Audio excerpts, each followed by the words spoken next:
Welcome to Improv for the podcast. On this week's episode, we'll hear from Jaymie about his improvisational journey, play a couple games, and most importantly, learn how he improv'd his life. Let's hit it.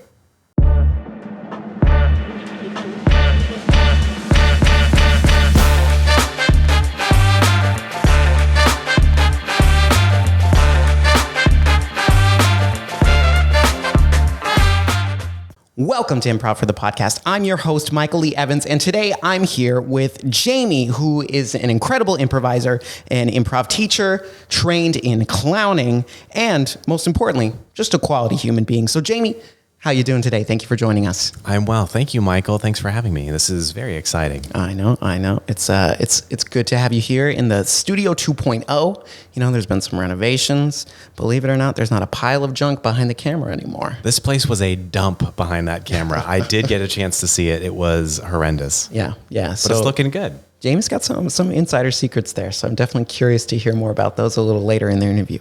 But Jaymie, before we get too deep into things, I want to ask you a couple questions.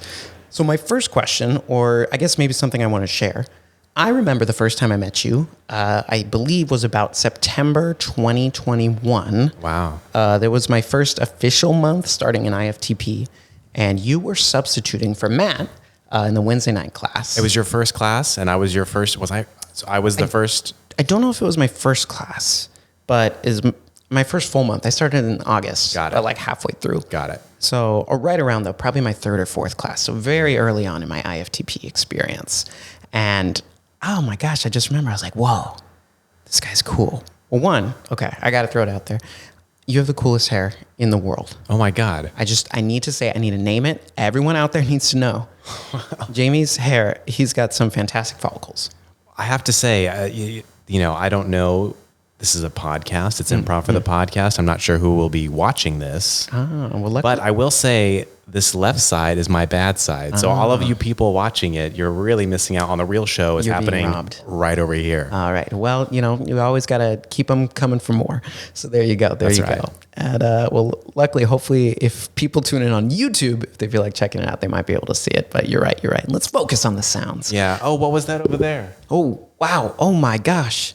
In the vast emptiness of the studio, there's so much movement. It was the right side. Oh, clever this one. So that was one of my first impressions of meeting you. I think I was just very, I was new to IFTP, so everyone was like, oh, wow, gosh, gee, golly. And I remember really enjoying your class just because I had done, only a couple classes with Matt, and it was so much fun to get your take and kind of like, just a fresh perspective on improv. And you worked us. And I was like, did I? What did we do? Now, here's the thing. I don't know if I can remember specifically. That's fair enough. It's over a year ago. It was over a year ago. Done a few classes since then, but I bet we did some scenes. That sounds like an improv class that I would have taught. Yeah, but I think just your mannerisms, your energy that brought to your classes is what stuck with me. Just very calm, but professional and like honest and kind, just all these things. And I was like, wow, okay, this guy knows his stuff. Like your air of professionalism, but the professionals can be like, ooh, like that person's kind of snobby, or like, oh, I respect that person and want to hear more from them. And you go on the side of like, I respect that person and want to hear more from them. Oh, thank you. Like I'm not like, ooh, like kind of snobby, And I think that's just what I thought right away. And just to clarify, Jaymie, you are a faculty member here at Improv for the People. And I wanted to ask you about that. When did you kind of first find and join IFTP? What did that look like becoming a faculty member? Sure. So I was on my improv journey, as you said so nicely.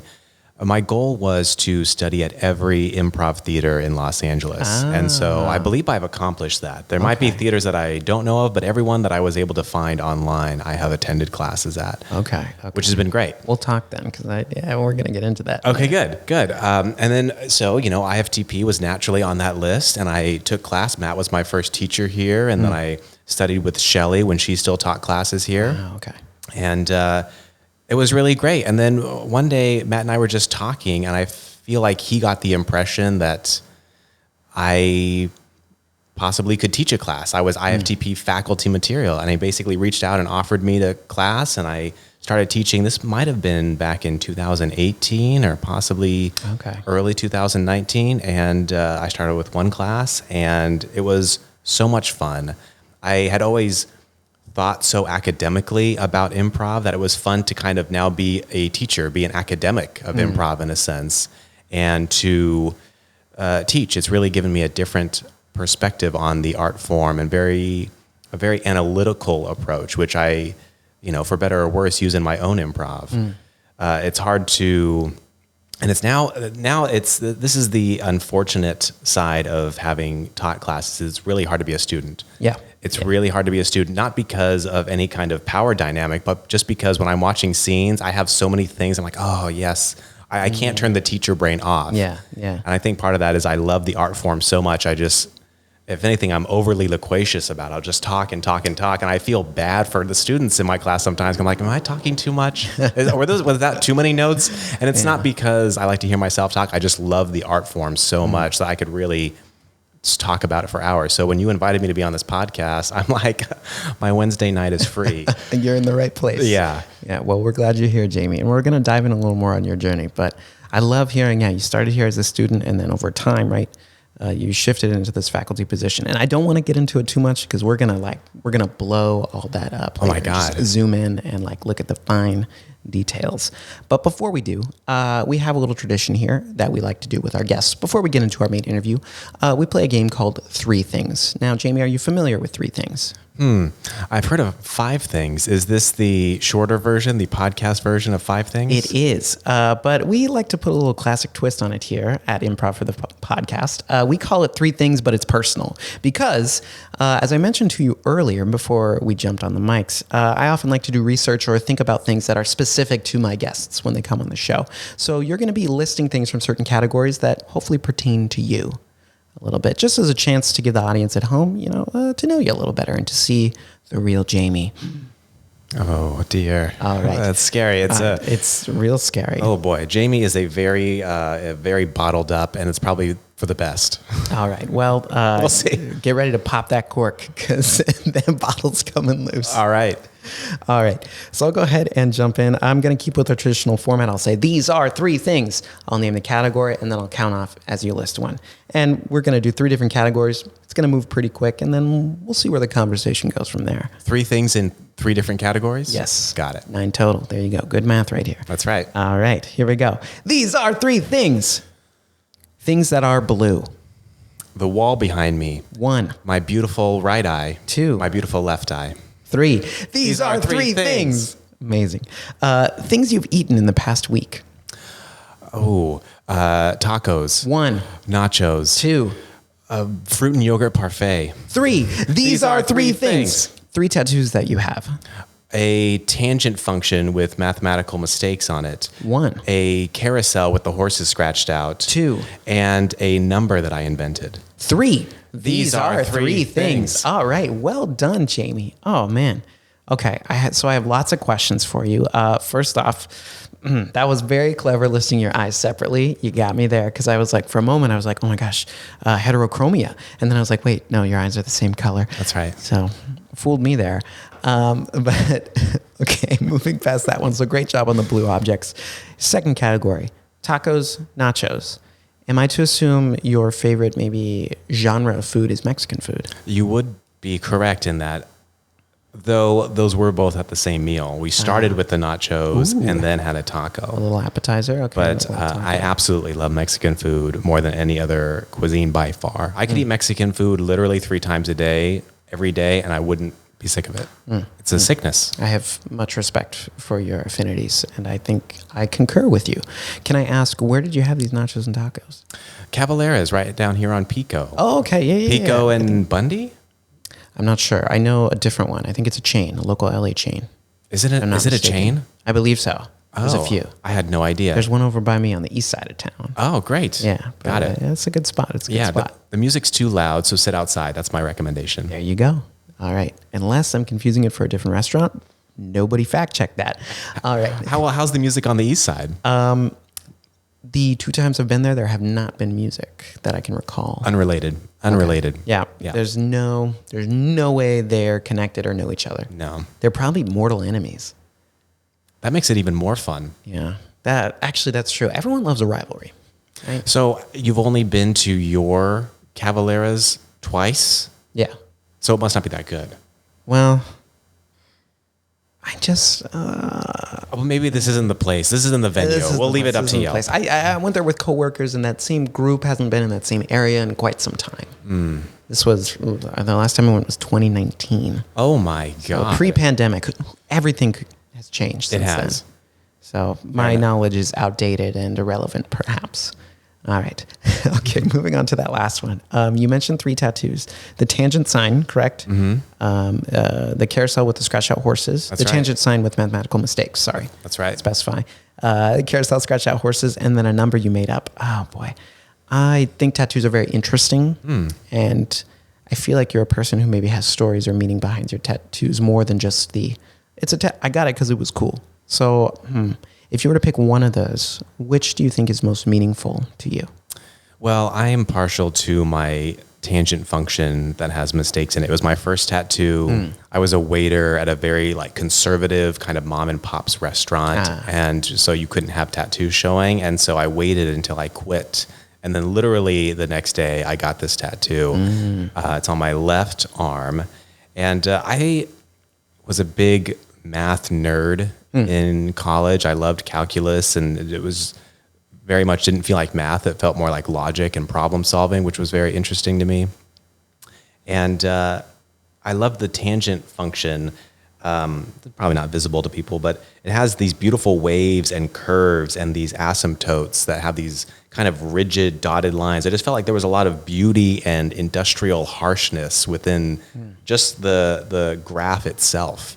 And so on its face, I thought it was quite beautiful. And then I decided to put some mistakes into the graph as kind of a social critique on our over-reliance on science and math to give us knowledge when, from my perspective, science and math are, numbers are the language, just like English is, and it's capable of manipulation by the people who speak it. Yeah. And so while numbers don't lie, the people who use them might. So it's just it's a social critique on our over-reliance on certain sources of knowledge to guide our everyday thinking, when in fact I think it's much more complicated. Yeah. And it's maybe the idea of maybe we should have multiple sources of knowledge rather than just one to make our decisions. Yeah, in general, and this certainly ties back into my own improv perspective. I'm wary of authority or attempts at authority in order to control a situation or to control an outcome. I very much like,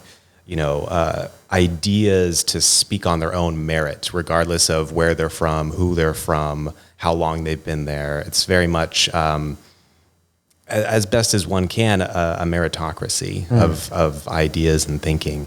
And that, to bring it back to improv, I feel the same way about improv. But you said we're going to blow this wide open, so we're going to go at your pace. Well, I've got some bad news for you, Jaymie. I'm actually huge into dictatorship, so this might be a rough interview. Well, you must love IFTP. Oh boy, do I! My favorite dictatorship, right, Matt? No, that's right, Matt. Yeah. Oh boy, cut that. All right. Well, thank you so much, Jaymie, for explaining. I love that story, and I think your first tattoo to be so meaningful and just kind of an idea that's stayed with you. Can I ask how old were you when you got that tattoo? I must have been about 25. Okay. Yeah, that sounds about right. 25, 24 perhaps even. 25, 24. Okay. I have but one tattoo, and as I've gotten older, I still like it, but I cringe about it a little bit. Oh, well, tell us more, Michael. Well, yeah, and I've thought about this on the podcast, and I was like, oh no. So I have a tattoo that's actually Hamilton lyrics, and I know it's oh boy, because at this point Hamilton's very overplayed, but I got into it, not to be like a hipster, but I got into it before it was, like it became 2015, public theater, moving to Broadway, all that. But I didn't get the tattoo until a couple years later just because I didn't have money.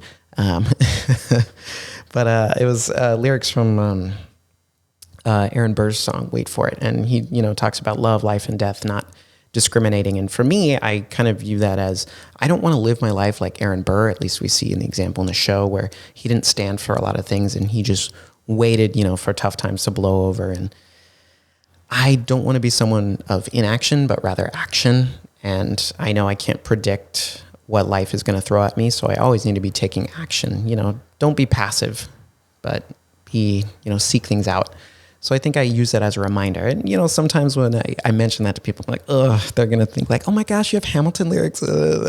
But I like to think, there's more to it than that. And I don't want to be ashamed of it because I'm stuck with it, Yeah, I think that's really interesting, especially, given the timing of when you obtained that tattoo years after you had originally, supposedly been inspired by those words when you had money. And I think that's interesting that you're talking about action versus inaction, where sometimes action needs proper circumstances to be acted upon. You couldn't get your tattoo, the action, without waiting for the right circumstances, the money or the personal circumstances or what have you, before you could do it. So it's interesting. It's, I like that. I like that. I think it's, your tattoo is far beyond the lyrics themselves. The tattoo is the action. Yeah.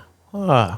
I think that's cool. That just made me feel pretty good. Thanks, Jaymie. You're welcome. All right. Well, we're going to go ahead and jump into our interview. It's time to bust things open. It's time to talk about all things improv. I'm excited. So we're going to start at the very beginning, Jaymie. We're going to start, and I want you to tell me about the very first time you were introduced or exposed to improv. Not even like doing it, just literally the idea of improv. When was that first encounter for you? I know a lot of people say, whose line is it anyway? And about 3 people, I think, so far. I know of whose line is it anyway, but I never even registered that as improv. It kind of just didn't hit me. So what I consider my first experience with improv was in school. I was in law school, and it was after my first year, and law school is very tough. I don't know if anybody has ever told you that. I've seen Legally Blonde. It's very tough. It's very tough, especially for us blondes. And after the first year, I was so terribly bored by just my life. It was all studying and working and doing all these things that you're supposed to be doing in school to advance yourself as a future lawyer. And I was just like, there has to be something more. I need something else in my day than just studying and taking exams and all this stuff, which I love to do. I'm very much a nerd and a academic type person, so I love that stuff. I love school. But I just felt very unsatisfied. And so I'm like, okay, you know what? I was at UCLA, and UCLA has tons and tons and tons of clubs and societies and groups. And I'm just going to go to every single meeting I can fit in my schedule until I find something that clicks with me. And so I went to, I don't know, maybe 30 different groups. I went to architecture club, to game club, to poetry club, to gardening club, to the UCLA Quidditch team. I played Quidditch once. I've seen YouTube videos about that. Yeah. Wait, what position were you? I don't know. Sideline. I was on the sideline. Okay, that's all right. But I watched most of it. There you go. And then one day I got invited to the improv club class thing, and it was an open jam. And I just remember my mind was blown. It was so funny. I can't even remember the last time. I don't know that I've ever laughed that hard. My face was red. I was crying, laughing so hard. I'm like, this is it. I need this. And ever since then, I've been obsessed with it. Wow. Can I ask what year was that, just to kind of place us in time? Yeah, that would have been 2014. 2014. Okay. So Improv Jam, that's, I think, a great environment for like that first exposure, that first experience, because improv jams are just such fun events, and they're very loose and casual, and, nobody's worried about being bad, because sometimes you are bad, and that's okay. And it's just, it's so open and inclusive, and that's fantastic. Okay, so you go to your first improv jam, you immediately fall in love, and you're like, this is it. This is where I want to be. What happens after that? I went back, and I went back, and I went back, and I went back, and then I researched like, okay, where is there improv around me? How can I do this? And then I started taking classes. I started going to every jam that I could fit in my schedule. I started reading improv books. I really just like immersed myself. My entire existence was law school, and then every other waking moment was improv. Wow. And so I was on UCLA's improv team. We were called the Mildcats, which was a play on Wildcats, which is like a stupid school mascot. High School Musical. Yeah. Oh, is that right? I've never seen it. Oh, Jaymie, You know what you need to do tonight when you get home? Improvise. No, watch all 3 High School Musicals. Oh dear. That sounds like a commitment. You know, I love live theater, particularly improv and stand up and clown and mime and all that good stuff. And I have a hard time watching movies. I have a hard time doing it, which I've seen very few movies in my life. Probably in my entire life, I maybe have seen 25 movies. Wow. And I feel like that's not a lot. Wow. Huh. I think that's really interesting. We're gonna take a quick tangent. What are, of those 25-ish, more or less movies that you've seen, can you name 3 of them that you did really enjoy? Or were there any 3 that you did enjoy? Just curious. God. I really liked Amelie. I thought that one was great. I think the other one is La Bella Vita, which is that Italian film from the 90s about that. I think he's a clown, or like a Jewish clown or something, and he gets taken to the concentration camps in World War II, but he tries to make the best of it. And so that kind of spoke to me, because not that I've ever been in a situation like that, but it can easily become very serious and cerebral, the law school side of my brain. And so I love that movie so much, because he was in these terrible circumstances, but found ways to have fun and play. And anybody who's seen the movie knows what I'm talking about. And if you haven't seen the movie, I recommend it.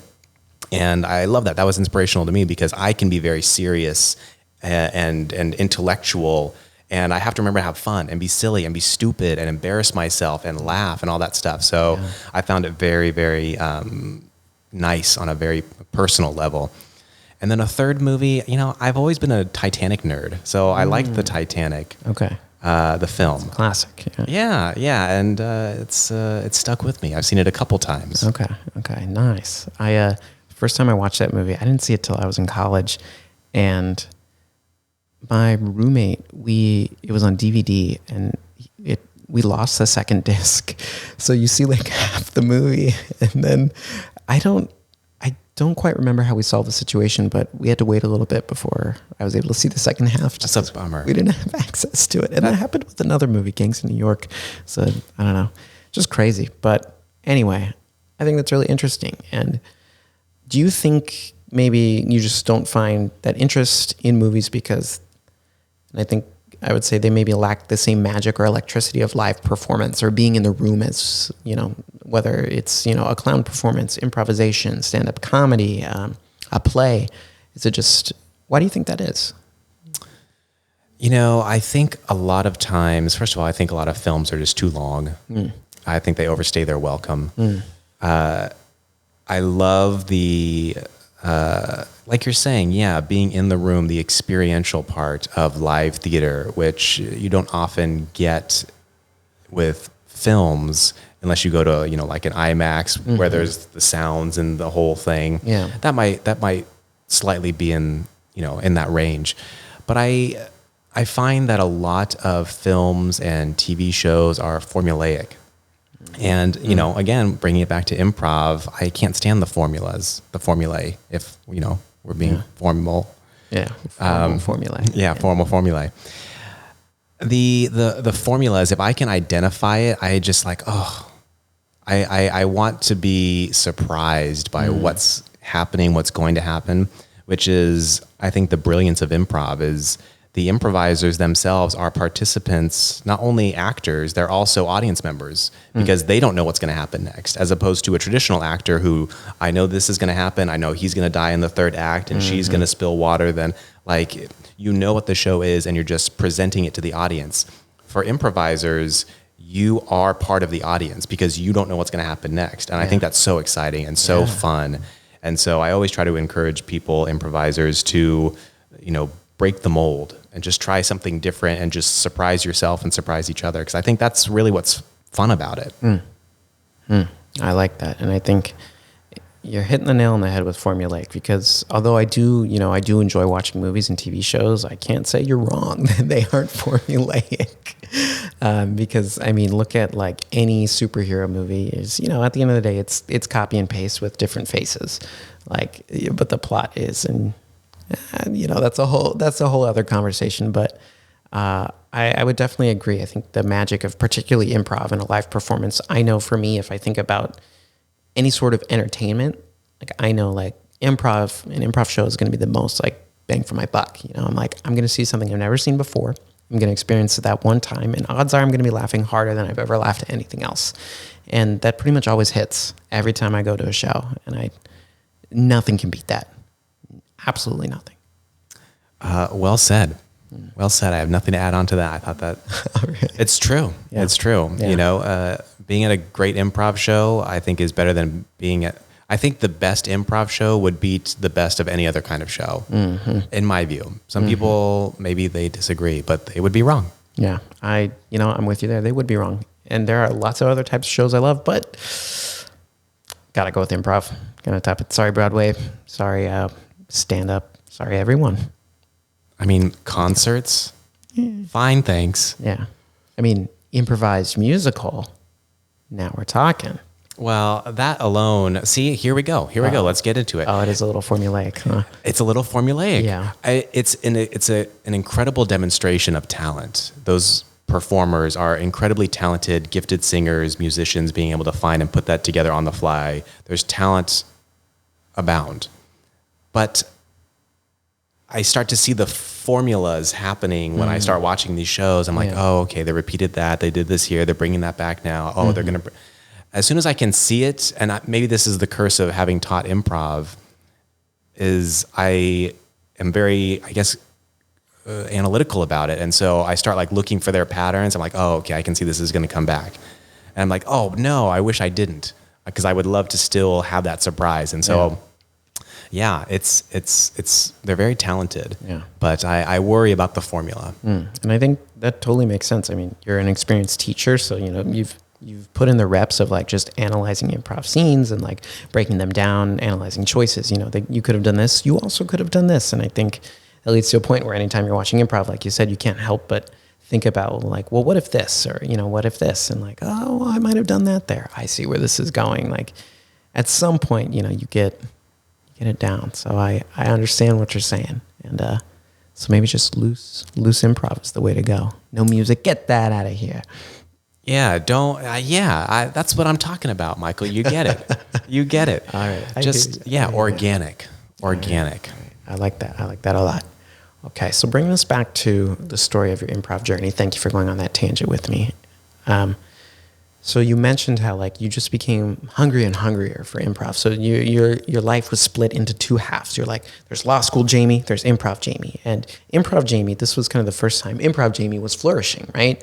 Like you said, you went to jams. That expanded to like, I'm going to look for classes. I'm going to start reading books, which kind of ties into my question. You had mentioned earlier that you had made it a goal to kind of experience every improv school in Los Angeles. And I want to ask, how did you come to that decision, or how did you come to form that goal? Well, I had studied at a few schools, and I had gone there just because they were like name brand schools, and that's all I knew. Yeah. I was just getting started. I didn't know anything. So I just went where I heard people talking about. And I went there and I'm like, I don't know that this, I tried really hard to learn their rules, learn their, perspective, and try to really incorporate that. I'm like, But whenever teachers would give me rules or say, rule of three is if you do something twice, you've got to do it a third time. It's like, as soon as I hear that, my question is immediately why. Yeah. What happens if you don't do it? What happens if you do it 4 times? Does the rule of threes ever not work? Why doesn't it work? Is the rule of 2s better? Sometimes there's diminishing returns on the third one because the audience predicts the pattern. So all these questions bounce around in my head when I hear like teachers say, comedy is this, or this is what happens. And so I'm like, I wonder if there's different perspectives, because I was just chafing against these rules and these structures and these formulas. I'm going to stick with formulas for the rest of the interview, because formulae sounds pretentious, even though I believe it's correct. I think so. Yeah. I'll back you up on that. Let's intentionally be wrong. Okay. Formulas. So I was chafing against all of these, and so I'm like, okay, I wonder what else is out there. I want to see what else is out there. So I'm like, I'm just going to take classes at this school. I'm like, oh, okay, well, this doesn't seem quite right, because they have different rules than this other school, and both are, funny and are able to do good scenes. Okay, well, if there's two sets of competing rules and both of them are successful, then what do the rules really mean? And so, okay, then I'll try another school. Oh, okay, now there's three sets of rules and all of them are valid. And so it just became increasingly clear to me the more I attended classes at different schools and heard different teachers and coaches and directors that there are no rules, or the rules are really maybe guidelines or suggestions at best. Yeah. It took me a while to figure that out and kind of see that. And so my goal was I wanted to hear everybody's rules. I wanted to hear what everybody had to say, and then make up my own mind about what I thought was, best or ideal, or what's really behind this improv. What is improv at its most essential? If you strip away, yes and play big characters and you get rid of all the trappings around improv, what is the kernel of what improv really is? And to me, it's moment by moment presence on stage. And anything above and beyond that you hear from a teacher or a coach, to me, is just stylization. It's a style of improv. If you focus on character, fine, perfectly valid, do whatever the hell you want, I don't care. But it is not the right way to do improv. If you never played a character in your life, that's okay. You're still improvising. If characters don't come naturally to you, fine. Find what does, find what your strengths are, and then use that as a building block. Get your foothold in that, and then go from there. And so that's why I kind of like to eschew the rules a little bit, because I want art in general, and improv in particular, to be an expression of the individual. What is Michael's performance style? My goal as a teacher or a coach is to try to help you find what makes sense to you. So a lot of times in my classes, I just kind of throw everything against the wall. Yeah. I give broad perspectives. I even contradict myself depending on the scene. And sometimes students call me out like, well, I've heard you say X before, and now you're saying Y. And then first of all, I love that, because then we can really develop the nuance of how X and Y maybe play together, or, sometimes this, sometimes that, because live performance is a very, very complicated and nuanced thing. Yeah. That really is not subject to formulas. And so, that's a really long way of answering your question. But basically, I just wanted to see what the rules really were, and it turns out there are none. Yeah. I think that, you only could have come to that conclusion after going through that experience. Because I think I've done something similar where I've been to, I guess at least 4 to 5 different spots around LA at this point, and I definitely agree that like everybody's just trying to give you their flavor. They're like, hey, no, come do improv our way. Here's this book. This is what we focus on here, and you're going to do it like this, or you're going to fail your class. And that's something I kind of hate. Yeah. I've come to realize as well, because I just, I'm like, is this the only way? Like, I think I can still do good improv, even if I don't do this the way you want me to. And I think you just find yourself kind of batting around, kind of ping-ponging back and forth between these different schools and systems. And I very much agree with you. And I don't know that I've ever been able to put it into words, but now that I'm hearing it, I'm like, light bulb right now. Like, that's 100%. The rules they're all kind of fake. They're just guidelines to help you. It's like, hey, maybe you're struggling. You can use these things to kind of help you get things going. But that doesn't mean they're 100% truth, that you're going to live and die by them. And I like how you just kind of found this kernel of improv, what it is, like you said, presence, because I think that's so true. Because it's, at the end of the day, it's you and at least one other person on that stage, and that's where it's got to start. It's all about that. Are you there with that person? And I just love how you put that. I really do. Well, Michael, I'm gonna reduce it even more. Okay, reduce. Because all you need is even just yourself on that stage. Presence with yourself, presence with the audience, presence in the room. And I think that that's a very important skill, because almost in life too, if you think about, and I'm not going to try to give anybody relationship advice, but it's a good one. So listen up, everybody. You have to be as close to a whole person as possible before I think you can have a successful relationship with another person. Write this down, everyone. Write it down. Rewind this and listen to it. Yep. Loop it. Because if you come into a relationship, or if you come into an improv scene overly depending on the other person, then it stymies you, right? And then your choices are just devoted solely to that person, or the majority to that person. When I think improv is stronger, and I think relationships are in life as well, when you come as full as possible. Your cup is almost full, right? Or full. And that way, it creates, I think, it allows people to be themselves, right? Rather than mold themselves to the other person too much. And again, I'm all about the individual. I want Michael to show me himself on stage, not like just Michael, but Michael's choices. I want to see Michael's brain at work in an improv scene. And so, I would say it's an underdeveloped muscle of holding a stage by yourself. People get worried about it. They look for the other person. I want students in a 2-person scene. I want people to leave the scene, leave the stage. Just go take your seat and let the other person just be alone in that room that you left them in and see what they do. Because the show is still going. We don't need 2 people on stage to keep that scene alive. I don't know. I think that's an incredible analogy. And I mean, it is applicable to relationships. I very much agree with you, because I mean, my cup is always full, so that's not something I've ever struggled with. But maybe people at home have. But again, not relatable at all for me. So not even a little bit. It's just my cup overfloweth. My cup is overflowing. I have to keep getting a bigger cup. Yeah. Wow. Yeah. You and me both. At this point, I've got a Camelback. I've got a Yeti. Wasn't enough. Wow. I've got a Yeti. I've got one of those Gatorade containers they use on the football sidelines. I have. No, I lost it.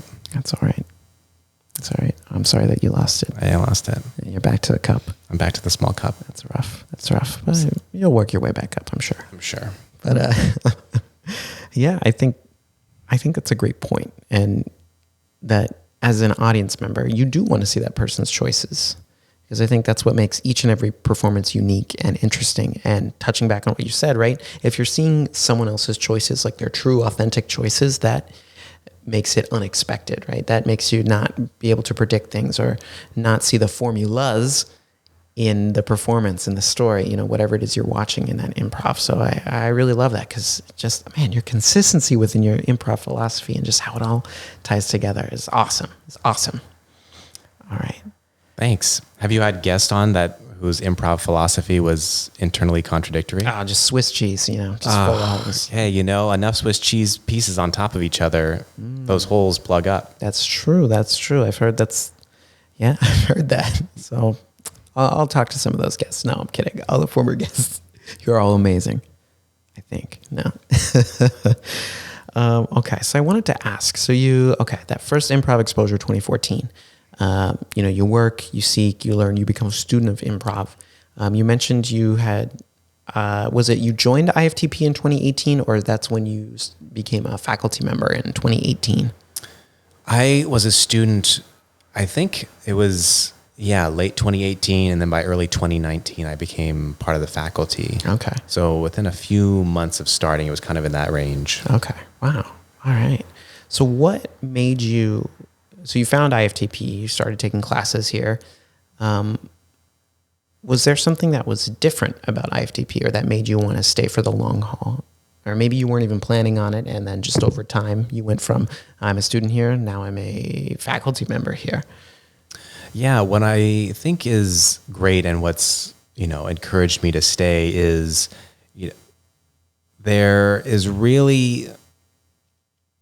Matt does a really good job at allowing the individual faculty members and the students as well to kind of be themselves, to bring their own perspective to the class, to the scenes, to the shows. There's very little structure or guidelines, whereas you and I just mentioned, a lot of the other schools, that's their thing, X school always does X. This is what you do at X. If you don't like X, then you go to Y. And if you don't like Y, then find Z. Yep.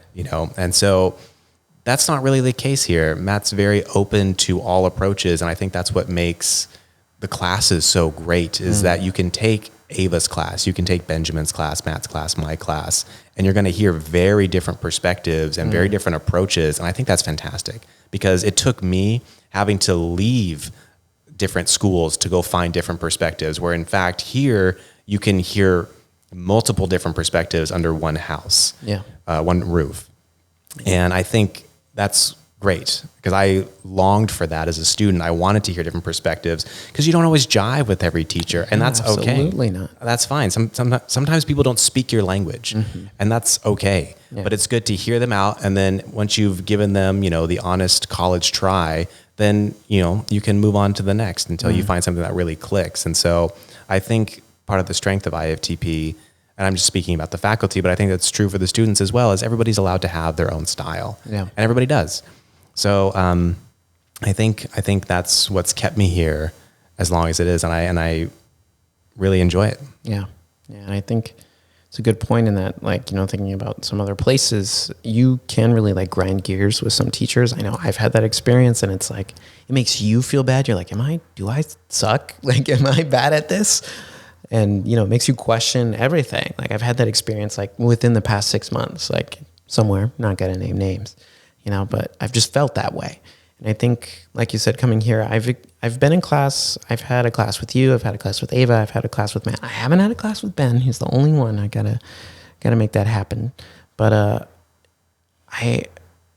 you're right. That is, just the different styles you can experience here, all under one roof. But then see how they come together as well.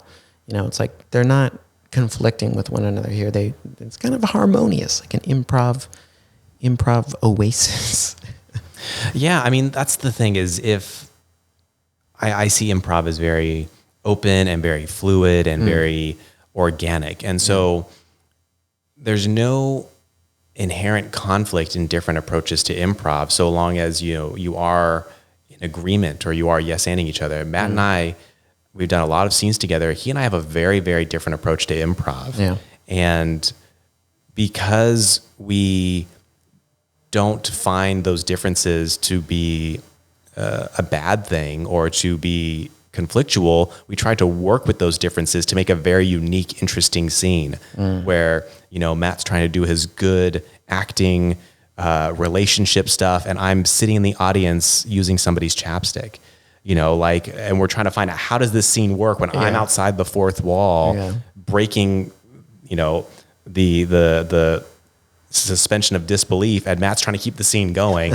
It's a very interesting scenario, and I think it's very refreshing to watch these different, competing styles find a way to potentially meld together. Yeah.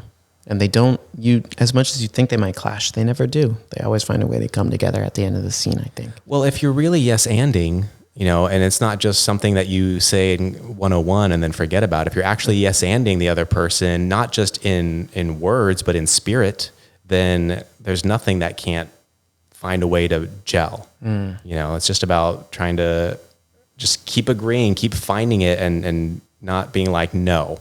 As soon as of course, we all know this, as soon as you have the no, that's really, I think, when the tension starts because things get tough there. Right. Yeah, because then you're butting heads, grinding gears, and then who knows what's going to happen next in the scene.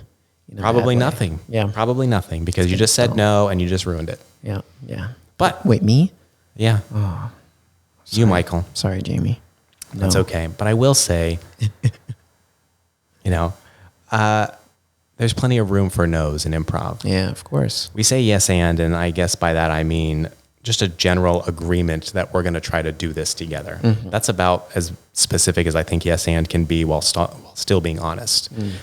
Because you can say no as much as you want or need to play the scene. If someone's making choices that make you uncomfortable, or if your character is the kind of person who says no to things, great. So a lot of times I see students afraid of saying no, or afraid of asking questions, or afraid of denying the other person. And I don't see any problem with any of those. Yeah. And I think, that's early improv classes, I think generally are if you say the word no, we'll kick you out of here and we'll burn your apartment down. But it's not true. It's one of those things where once you understand like the concept of like we're working together on this, but that doesn't mean I can't say no to things and still make the scene work. And I think that's a fine line that it's hard to find the balance on, but you can. It's there. You can get to it. It's not saying no is not a forbidden. It's not a sin, you know?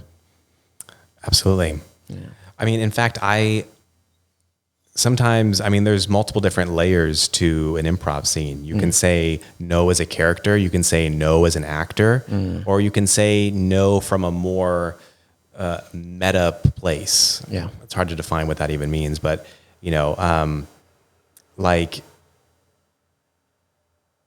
I love to use puns in improv. You're a pun master. But let me defend puns because I use puns and I see a lot of misunderstanding of what the puns are really intended to do.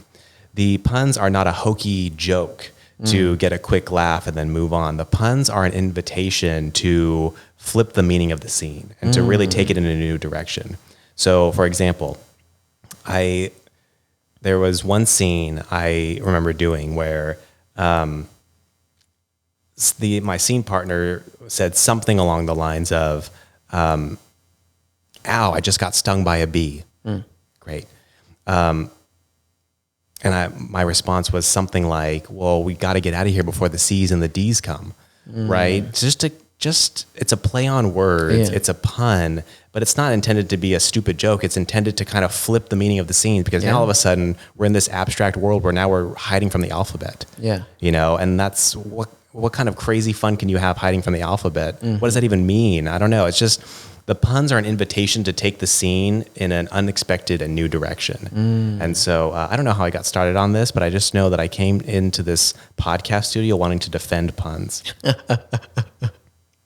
Well, I love that. And I think that example that you used, like, that made me go, oh, that makes a ton of sense. And I can't say I've always viewed puns like that, but in that particular example, it totally clicked for me because now I do want to see a scene where these two characters that I'm rooting for are afraid of the alphabet stinging them. Yeah. Like, what is that? That's unexpected. I want to see that. I haven't seen that movie. That's what I'm talking about. And you get to see a fresh novel scene. It's not two roommates arguing about whose chores are whose. Oh, but who's going to take out the trash, Jaymie? I got to know. Yeah, that's all right. Yeah, that's all right. We'll find a fresh spin on roommate scenes. Yeah, just wait for our games later in this episode. They're all roommate scenes, actually. I can't wait. Yeah, this is actually, I love this because, and I hope you're serious. I know you're not, but I hope you are, because it's only when you do these rote scenes, acknowledge that they're rote and overdone, and then try to find a way to explore them in a new fashion that like people's minds. Yeah. There's so many times in improv class where we've seen things and people are like, I didn't know that was possible. I didn't know you could do that. Some people are just waiting for permission to be allowed to explore outside the bounds. Some students, I love when people will play like animals. That's a great step in that direction. I love that. Or play bacteria. Play a red circle. What does that even mean to play a red circle? That's I don't know. Yeah. But all of these things exist. It's like we kind of can personify these weird concepts and kind of think about shapes differently when the circle wants to divorce the square because they don't fit together anymore. Oh yeah, it's like, oh my God, how great is that? I don't know. There's a lot more to improv, and so people who make the same choices or are bored with improv. Oh dear, we've got to have a conversation. Yeah, because then maybe it's like, well, look in the mirror. Like, yeah, I think they're too comfortable. I think they're too comfortable, and I'm always about pushing myself, pushing others, or at least inviting other people to push themselves. Because I don't know what anybody's boundaries are, but I would encourage them to identify what their boundaries are and try to step over those lines. Because a lot of times these boundaries that we think we have, we don't really have. Yeah. There's no consequences on the other side of, I have to always dress a certain way, or I feel uncomfortable when my hair looks a certain way. It's like, great, be uncomfortable. It's not going to hurt you. Yeah. So I don't know. That just makes me think, like, if you don't feel comfortable taking risks or doing something different in improv, then are you able to do that anywhere in life? Does that behavior like transcend? Because I think I know for me in my life, I haven't always been a risk taker, but as I've gotten older, that's something I've tried to be more proactive about. And I want to be able to do that in my improv too. You know, I don't want to get bored with scenes or stuck in the same old roommate. Wow, nice job cleaning up the apartment. Like, oh my gosh, I think every single person listening to this right now, even if you're not an improviser, has seen that scene, you know, because that's, what more can we do with that? Because there's, like you said, the opportunities within that scene alone and just the observations that could be made or the premises and concepts that could be explored. You know, there's a whole can of worms there that we've barely just taken off the top worm. Yeah, it's interesting, you know, because people bring in their outside perspectives and histories, and it's a great idea having a podcast studio next to a firehouse. Yeah, it's my favorite. This is, I think almost every episode has had at least one siren appearance. So shout out the LAFD. Thank you, heroes. Yeah, heroes work here. That's right. Yeah. But what's so interesting is the concept of safety, I think, is really interesting in society and in the improv world as well. In an improv class, people want to feel safe. A lot of times, and great, who doesn't want to feel safe, of course? But a lot of times I think safe leads to, kind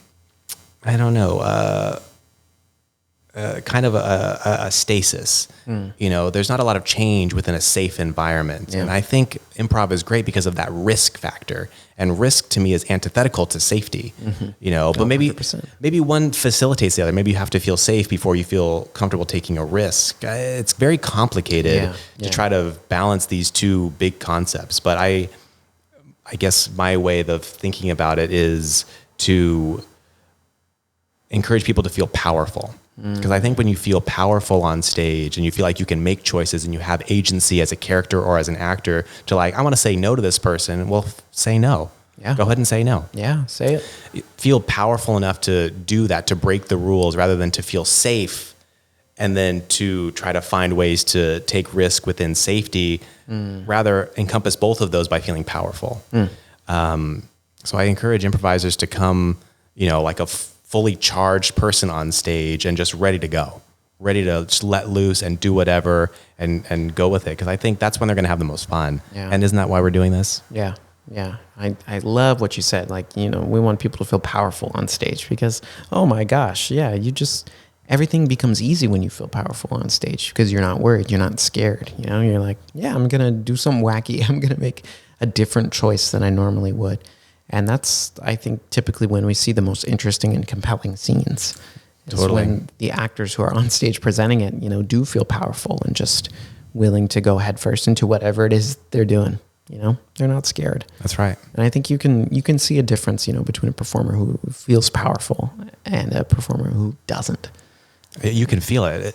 Somebody's power fills the room and fills the stage out, and the stage feels like it has weight, as opposed to if you come on stage worried or nervous or self-conscious, which of course there's a certain, you know, everybody goes through that. Always. No big deal. You know? Right. I guess the key is to identify that you feel that way, acknowledge that you have some agency over those feelings and you have some agency over your choices in a scene, and to see if you can flip the script a little bit and try to turn your discomfort into power. How do you do that? By not caring, you know, by not worrying about the judgment of others, and realizing that improv classes are a safe place, especially at IFTP, you know, and you can take those risks. And if you cross boundaries, we'll deal with that if we need to, but that essentially never, ever happens. Yeah, no, I mean, in my time here, I have not seen that. Right. So I don't know, I guess, I don't even know what your question was, but it's 10 minutes later and here we are. I don't either, so don't even worry about it. Okay. But, you know, I'll see it in the edit. Great. All right. Well, another question I have for you, Jaymie, because I think I'm curious to hear your answer on like the impact or effect that improv has had in your life, you know, not just in classes and in shows, but outside of that. You know, has there been a difference made in your life because of improv, being a participant, a student, and now a teacher? No. Well, there you have it, folks. A great episode. No, of course. I think that improv has totally changed my life for the better. It has made me more accepting of my own failure and even embrace failure and to find fun in failing. You know, going back to law school and school, I'm very academic. I love to study. I love to, you know, learn stuff. Yeah. But in school, there's very much a right and a wrong for a lot of questions, a lot of classes. And that kind of puts you in this black and white space where there's a lot of pressure. You know, there's no room for failure because failing a class could mean you don't graduate. You don't get to get that job or whatever the hell it is. The stakes. The stakes. And so I adopted that pressure and put that pressure on myself. And so being more comfortable with failure and even enjoying it, finding ways to have fun with failing has been really, I think, healthy for my soul, just to kind of not take things so seriously. And it's also changed my perspective on, you know, planning things out. I tended to, and sometimes still do, have very perfectionistic personality traits. I like things to like be planned and organized and know what's going to happen ahead. But as we talked about with improv, I think improv is great because you don't have that. You don't have the script. You don't have the plot or the plan or the formula. You have the moment by moment exploration of what it is. And I think that is a much more fun way to live life. And so a lot of times in improv and in my personal and professional life, sometimes I just do things to see what will happen rather than to do things with an intended result. So I very much have kind of lost any goals. I'm not really a goal-oriented person. I'm very much like, I wonder if I take this job, what will happen? And so I do it, and then it totally opens up a new world for me, and it's great. So it's kind of reversing the thinking. Rather than doing something for a goal, it's doing something to see what will happen. It's very fluid and easy, and I like living and performing that way. Yeah, and it's like it's not focusing on the destination, but the journey instead, and seeing what you can learn and take from that. Yeah, I mean, there is no destination. I think once you've arrived at the destination, I'm immediately uninterested because like it's the journey. Yeah, you move on to the next. You're like, okay, I'm here. Well, now what? Yeah, and I think I love that. I love that perspective. Okay, I got a couple more questions for you. Okay, and we're gonna get into some games. It's just pure roommate scenes. It's just 3 roommate scenes in a row. We're going to fucking tear these roommate scenes up. Oh my gosh. There's going to be the dynamics. We're going to talk about security deposits, rent. One of us might even lose a job, you know, just some classic roommate stuff. I can't wait. Yeah. But, you know, hold your horses because we're not there yet. I want to ask, for you in your improv journey, right? We learned about how you became, you know, a student at a jam, and, you know, all this learning and knowledge that you've acquired and attained. Where do you want, or what do you kind of hoping for next in kind of your improv path? Is there like a goal you have? Maybe there's no goal. You know, maybe it's just like, hey, if improv takes me here, that'd be awesome. You know, what does that look like? Improv future.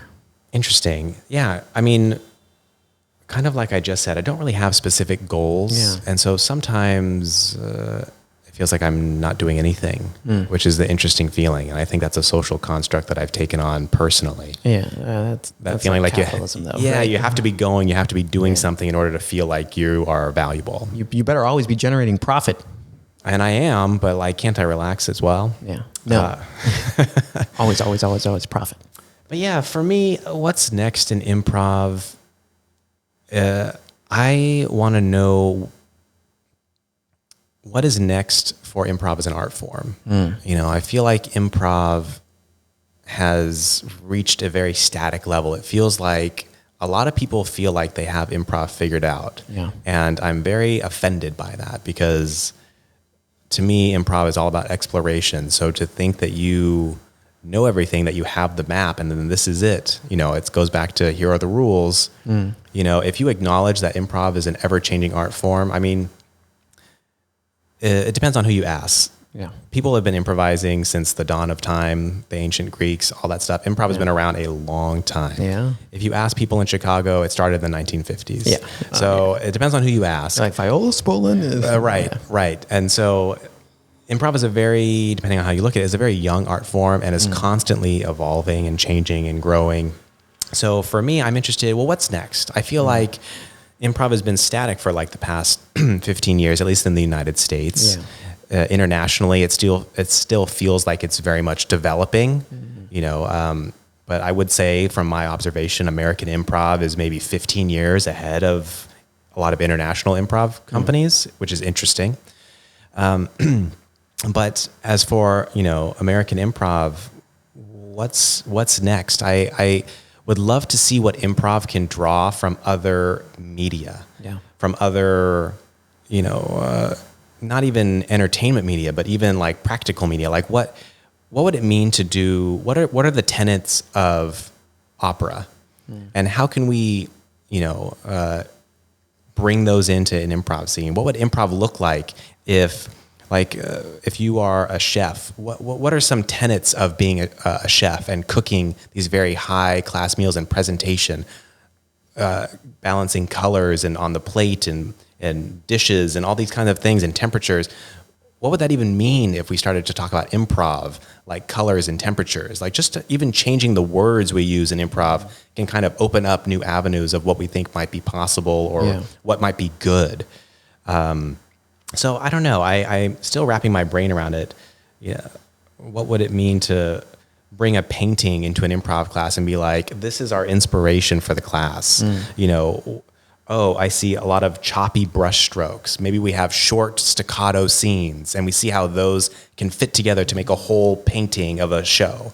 I don't know. I'm just trying to think of how can we draw on other media, other things in life to change how we think about improv. And so my question is, what's next? Yeah. I don't have an answer yet, but I am constantly asking that question. Yeah, and that's where it starts, right? Ask the question, what's next? Yeah. Like, what can innovate and bring something fresh to this art form? Because I think you're right, that kind of stagnation that we've hit as improv, because I think at this point, everyone kind of gets into improv and they're like, oh yeah, it's a thing you go to do to be funny, and there are different ways to find to be funny, and that's kind of it. But I think there's room for more, and maybe room for growth and change and just exploration. I think it's something that slowed down a little bit, and I think was maybe more present in, I guess the 20th century, when improv was still a developing art form here. And, maybe that's something that's happening more in other countries, but in America, I don't know if improv is as innovative as it once was. Well, I'm going to draw on what we've already talked about, because I think improv became very saturated, especially in Los Angeles and the bigger cities in the United States,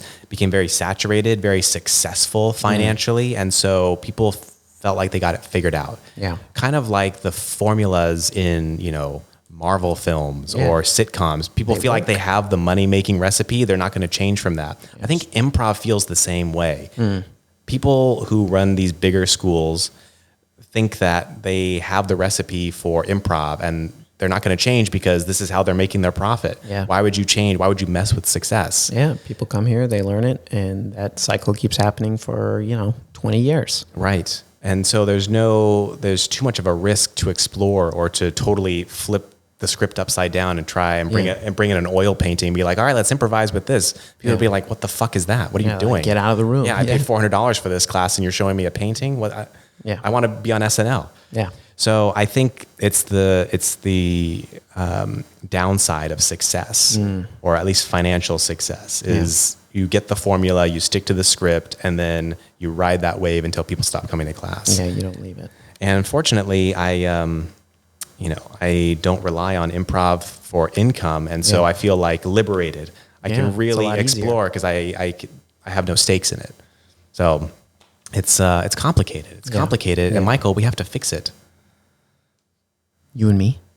On this podcast right now. Tonight? That's the plan. All right. Let's do it. That's what it said on my invite email. Oh, you're right. I said we're going to solve improv permanently. Thank you. Okay. You're right. I did forget I said that. Actually, I've got some plans later, so but you can do it. That's true. I can do it. You've got this. Yeah. I'm going to tap out. Yeah. That's probably a good idea. Yeah. I'm just in it for the money, so. Well, joke's on you. Yeah, you're right. But I think that is a good point, though, bringing up like you're allowed to think these things because you're not reliant on what improv is, so you can think about what it could be. Yeah, and I've long considered, because I am a lawyer and that's how I make my money, and I would love to do improv all the time, every day, all day. Of course. But as soon as you make that leap, and I haven't been able to do it, I don't know if I ever will, but as soon as you make that leap from making your passion your job, you might still love it, but I think you love it a little bit less, because then the pressure's on. Because then it's your job. You've got to make the money. You've got to, pay the bills with this. And so whether you're enjoying what you're doing or not, you have to do it. And I never want that to be improv or comedy for me. And so I always think I might be one of those people who just has this dual life between having like more of a 9-to-5 career, and then my improv can just be really unabashedly free and do whatever I want, and there's no consequences or stakes. Yeah. And then you can fully enjoy it. Absolutely. And if there's ever a time where I can do whatever I want and I can make that financially viable, then maybe that's when I'll make the leap. Yeah. There you go. Yeah. There you go. Now that's the dream. That's the dream. Do whatever you want and still make a lot of money. Yeah. We got to figure that out too. So we have to solve that tonight. No, you have plans. You have plans. Oh, you have plans. Cancel. I'm going to figure it out. All right. Well, maybe just like send me an email and just be like, hey, this is what I figured out. Just let me in on the secrets, okay? All right. All right. Thank you, Jaymie. I appreciate it. All right. I got one more question for you. So picture this. I, just started taking improv classes. I'm new, I'm inexperienced, and I want to get better. I want to learn more. What advice would you have for me? My name's Tim. I'm a new improv student. Tim Buckingface. Yeah, I get made fun of in all my improv classes. Including this one. Yeah. But that's besides the point. What advice do you have for a new improviser, Tim Buckingface, who wants to grow and learn in the art? I would say a couple things. One is trust the process. Improv will organically, I think, lead to funny, beautiful, interesting scenes when people are listening to each other and they're present on stage together.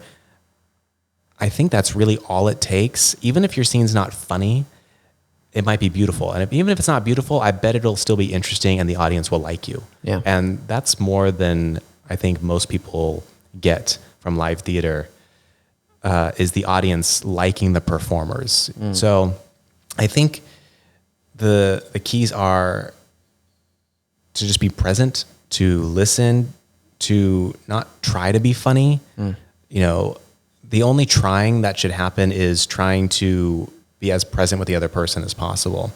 But when you come on stage with an agenda or you are feverish to get a laugh, you almost always will fail, I think. Your desperation will show.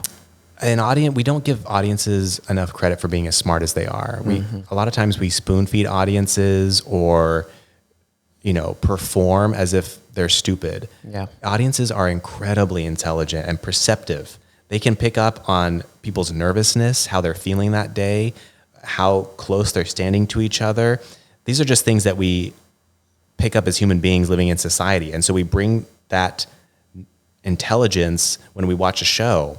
And so if you are trying to be funny, or there's a sense of desperation or needing to be, the funniest person or the person in the most scenes, that's going to reach an audience and it's going to turn them off. Yeah. And so I think the best advice would be just to be present and listen and try to respond to what the person actually said, not wait for them to shut up before you can say your line that you think is super funny. Yeah.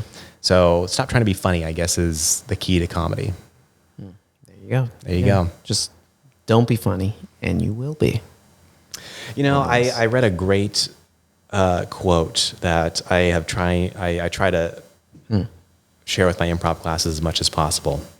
It's when you are trying to do drama, perform or perform horror or some kind of slice of life kind of thing, and you fail, it's going to be funny. Yeah. Right? Like a bad horror scene or like an over dramatic horror scene. If that's what you're trying to do and it just doesn't quite work, it's going to be hilarious. Yeah. But if you're trying to be funny and you fail, it's going to be uncomfortable. Oh yeah. So I think the key is to try to just be more of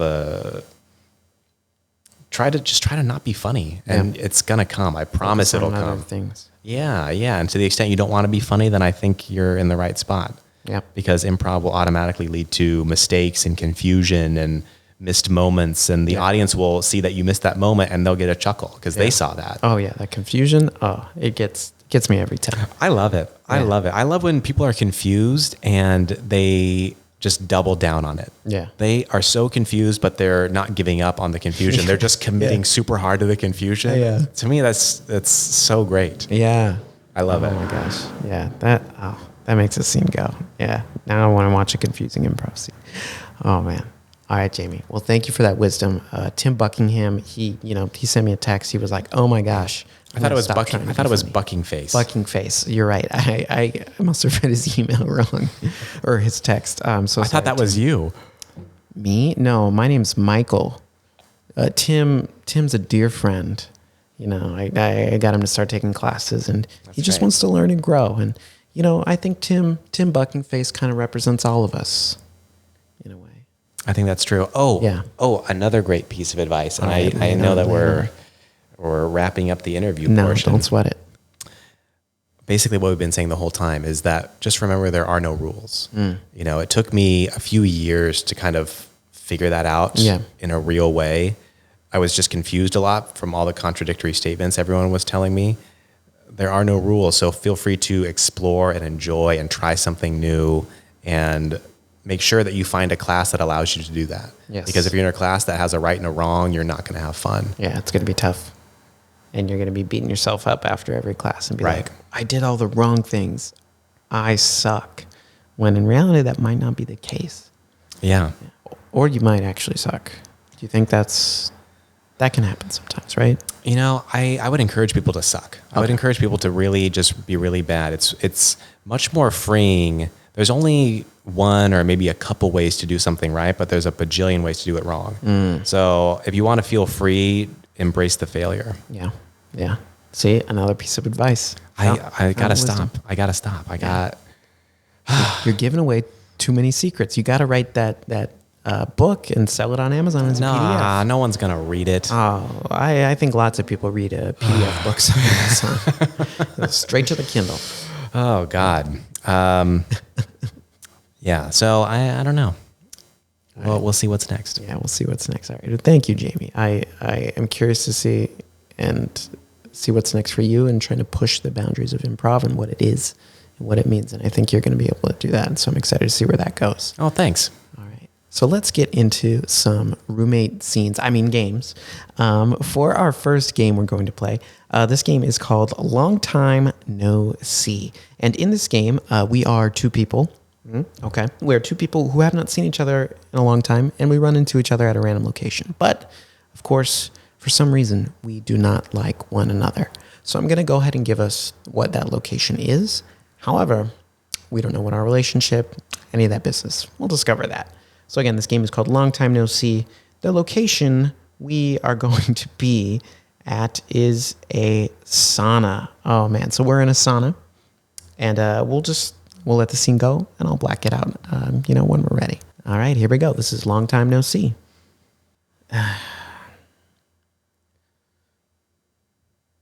Oh, Kevin? Oh my gosh. Hey, Kevin, a long time no see. Oh. Kevin, you're still mad about your dog. I know. That was really crappy of me what I did. I shouldn't have let your dog free, but he just seemed like he wanted to go back to the wild. Okay, Kevin? I explained this 3 years ago. I'll explain it again now if you need me to. I'm just very much of the belief that animals should be free to roam in nature. And I think that's what your dog, Mr. Paws, wanted, Kevin. And I am not leaving this sauna just because you're giving me a death stare. Even if you don't speak to me, I will sit here in the nude, sweating. I will not give up my place here, Kevin. Stop smiling at me. So yes, I am sorry about your dog, but I don't regret my decision. I'm sorry that I made you feel bad, but I'm glad Mr. Paws is free where he should have been the whole time. Shouldn't have had to ruin our friendship, Kevin.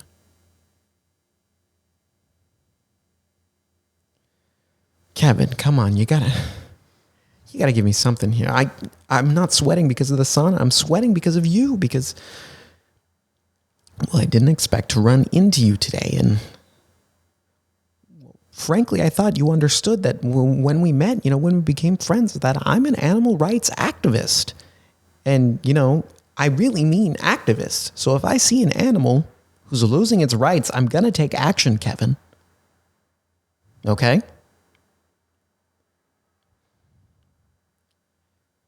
And, I had actually been thinking, Kevin, I had been thinking about reaching out to you again and wanted to invite you to one of my animal rights protests. We were going to be going down to the local McDonald's over on Slauson and bringing some signs. No more McNuggets. You should just chuck it. We're working on it. But maybe I won't, because, getting your general aura, your attitude right now, you don't seem interested. I thought maybe losing Mr. Paws might change your perspective on animal rights, but I guess not. So way to go, Kevin. Way to go. You know what? Actually, yep, I'm glad Mr. Paws is gone. You are an animal abuser, Kevin. I see it in those eyes, those haunting eyes, as you stare at me, bearing it all here in the sauna. And not an ounce of change in you. It's full of hate. Full of hate for someone like me who believes in the liberation of all animals. Hamsters, dogs, small birds that people carry around on their shoulders, chinchillas especially. I'll fight for all their rights.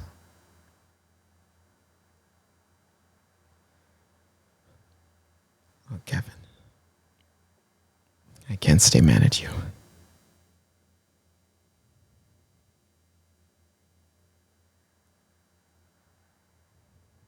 Give me a hug. That's all I ever wanted. Blackout! Oh, man. I mean, that was your Oscar-winning monologue right there. Yeah, that was a fun choice. That was a fun choice you gave me there. I was like, oh, Jaymie's putting me in the sauna right now. Oh man, that was fun. That was great. See, I mean, you didn't even need me. You had that all within you, which is true. Great. That's true. I think that's so cool. I love giving people room to roam. Yeah. Find out who that character is and go for it. Yeah. You didn't even need me. That was awesome. Well, but I did, because your choice, even though your choice was a quiet choice, it still informed me about how you felt. I understood your perspective about me. So that was all I needed, because I'd go, oh, okay. Well, Kevin's really upset at me. I can see that and hear that because of how you're looking at me and because you're not responding to anything. Although there was a moment Kevin did smile, and I thought, I've won. But you didn't break. Kevin was steel. This is like blue steel over here. All right, the scene is over, Michael. Oh, okay, sorry. I'm still in it. I'm having trouble leaving that behind. But that was great. That was good. All right. So let's go ahead and move on to our next game. This one is going to be called House for Sale. And, it's just fun to say it like that. House for sale. Let's say it one more time. House for sale. Oh, amazing. Amazing. All right. So in this game, Jaymie, you are going to be playing a realtor. So, you've gotten your real estate license. You're very successful. Maybe you work for Coldwell Banker, or that's the only realty group I know off the top of my head. But you work for them, and I'm your client. I'm looking for a new house. So you are going to be showing me around a house. And during our tour, I have a list of random adjectives and rooms that I'm just going to be pulling from. And you don't know what I'm going to throw your way. It's just going to be your job to justify why said things are included in this house. All right, so this game is called House for Sale. Here we go. Well, here's a house for sale. Wow. Welcome inside. Here's a cookie. Wow.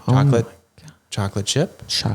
I love chocolate chip. Oh my gosh. You know, my friend recommended you. He said you were good, but I didn't know you were this good. Well, are you buying the house already? I mean, you haven't even stepped across the threshold. Just imagine. You're right. I was so taken up in the cookies, and just, okay. Here. Wow, this place is really something. Oh my gosh. Oh, wow, yes. Look at this. This house has a stunning nursery, doesn't it? Wow, look at that nursery in there. That room is stunning. Can you tell me about the stunning nursery? Absolutely. This is where we grow our tomatoes, our vegetables, our different kinds of flowers. It's orchid season. Have you ever seen a newly blossomed orchid? I have not until this moment, but I am... It makes one weep. Yes. It makes one weep. Here's a napkin. Thank you. I've never been this emotional over a flower, and yet today is the day. Oh my gosh, I can't believe they put such a stunning nursery in the foyer of the house. That's that much natural light. It's brilliant. It's brilliant. I can't wait to see the rest. Let's keep moving. Certainly, right down the hall Before here. I weep myself to Lord knows what. Well, if you weep too much, just make sure to do it over the beautiful gardenias. Oh, They're parched. to keep them watered. Oh my gosh, that's so nice. That's so nice. Oh my gosh. Philip, you are... I know it's early in the tour, but I'm feeling good about this place. Thank you, Philip. Okay. Wow.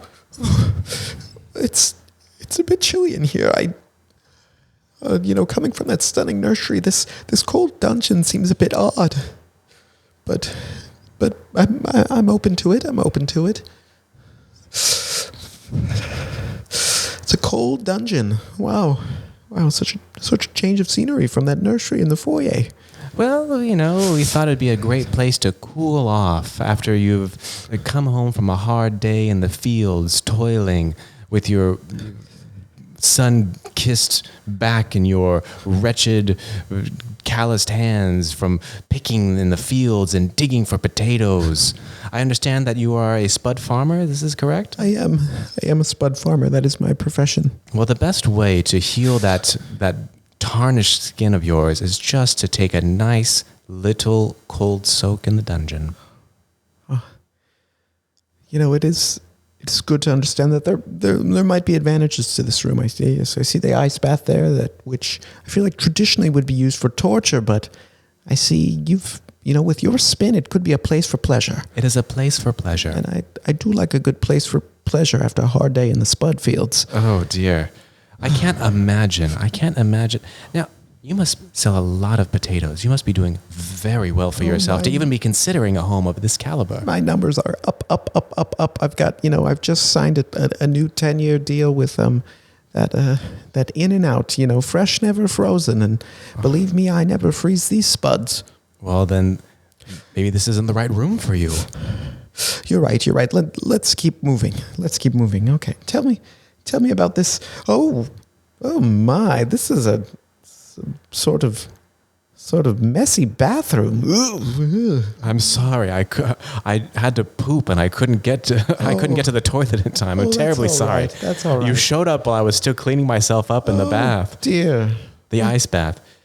Blackout. Wow. Good realtor. If you weren't into law, I'd say maybe shift that into realty. Just saying. Well. I mean, a cookie right off the bat? Please. Let's just say I know how to produce. Ooh, I know how to produce. So the puns are everywhere. Oh, you were ready with that one. You were ready. That was excellent. On point.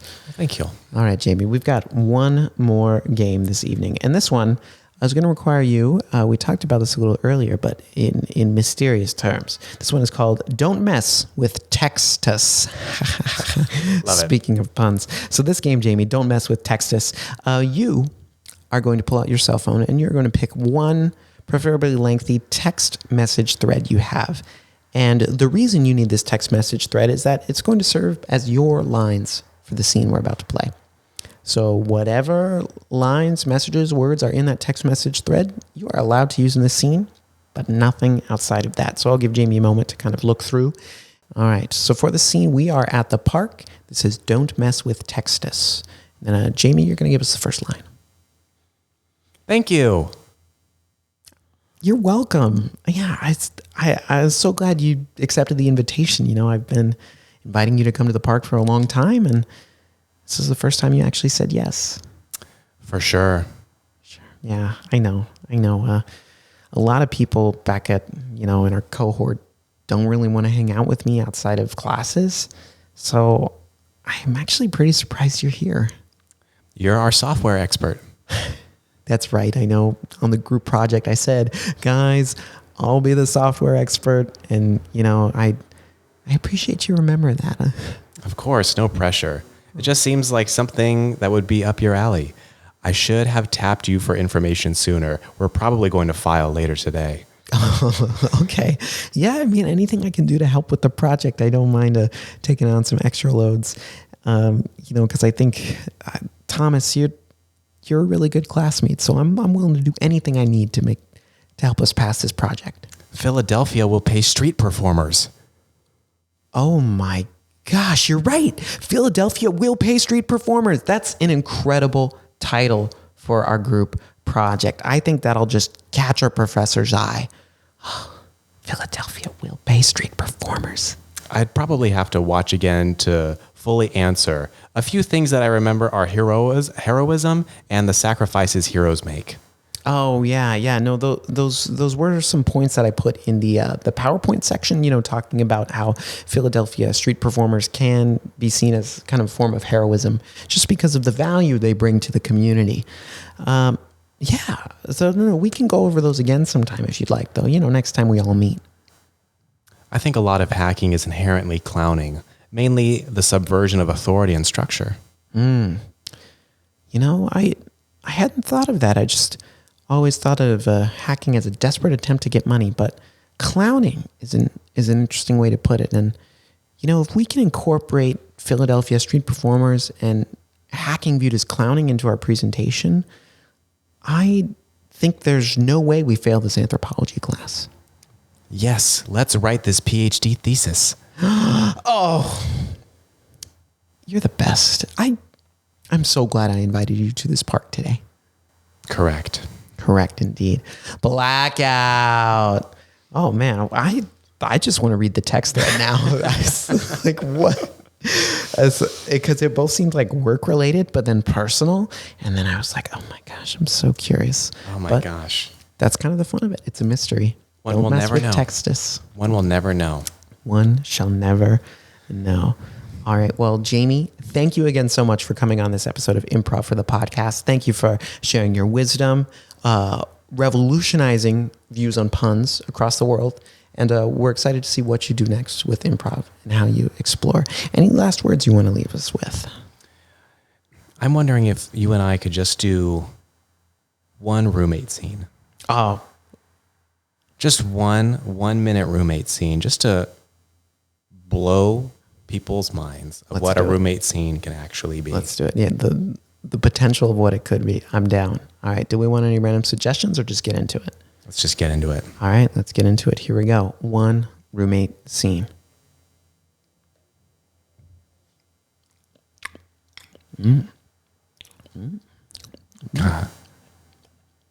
Purple, could you scoot over a little bit? Red, you're always making me feel uncomfortable when I'm trying to eat dinner. I am as far away from you as I possibly could be. All right. I can't do any more than this. We're on the spectrum together. All right. I need you to change your ways. Red, I hear you. And maybe I could invite over another color sometime to help give us some space. You've already invited over 5 of your other friends, and it's not enough. Nothing will fill this void. I don't care what orange, yellow, green, blue, or indigo say. Okay, I have tried, and I failed. And he just don't seem willing to listen to those other colors. Okay, whether they're warmer or cooler colors, you don't seem to care. So you know what? You know who I'm going to invite over? Don't you say it. I'm going to say it. Don't you fucking say it. I'm going to invite over gray. Yeah, that's right. Gray, the most boring color. And you think those other colors are bad. You think I'm bad. Oh, red, you're in for a world of pain. He's so boring. Yeah. I hate gray. Oh my gosh. And imagine I invite over gray, but spelled with an A.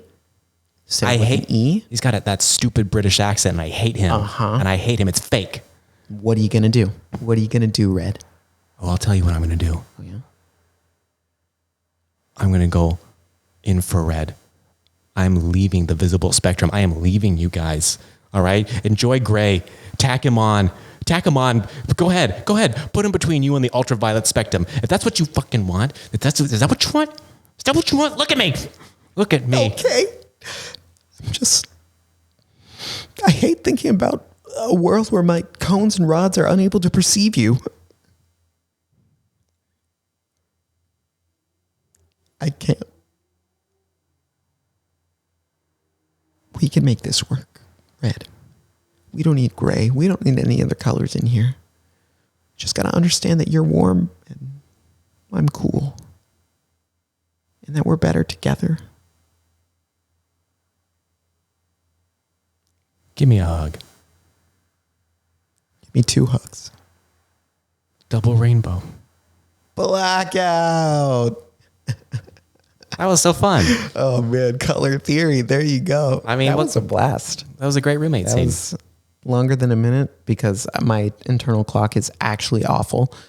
But I didn't care because I was having a lot of fun. That was fun. I loved how you brought in all those colors, and then you're talking ultraviolet and like spectrums, and I was like, oh, this is great. I'm moving out, man. Yep. I'm done. I know. Done with this visible shit. You're moving to a new plane. That's right. And Purple's just trying to tag along. That's all I'd ever wanted. Well, Michael, this has been super fun. Thank you for having me. Yeah. Jaymie, of course, you've been an incredible guest. So thank you again to Jaymie for joining us today on Improv for the podcast. As always, we'll be back next week with a new episode. But until then, see you next time. Improv for the podcast was created by Matt Moore and Michael Lee Evans. Edited and produced by Michael Lee Evans. And finally, presented by Improv for the People. Interested in more IFTP? You can visit us at improvforthepeople.com or on our socials, such as Instagram, TikTok, Twitter, and YouTube. Remember, new episodes are released weekly. Thank you for listening. We'll see you next time.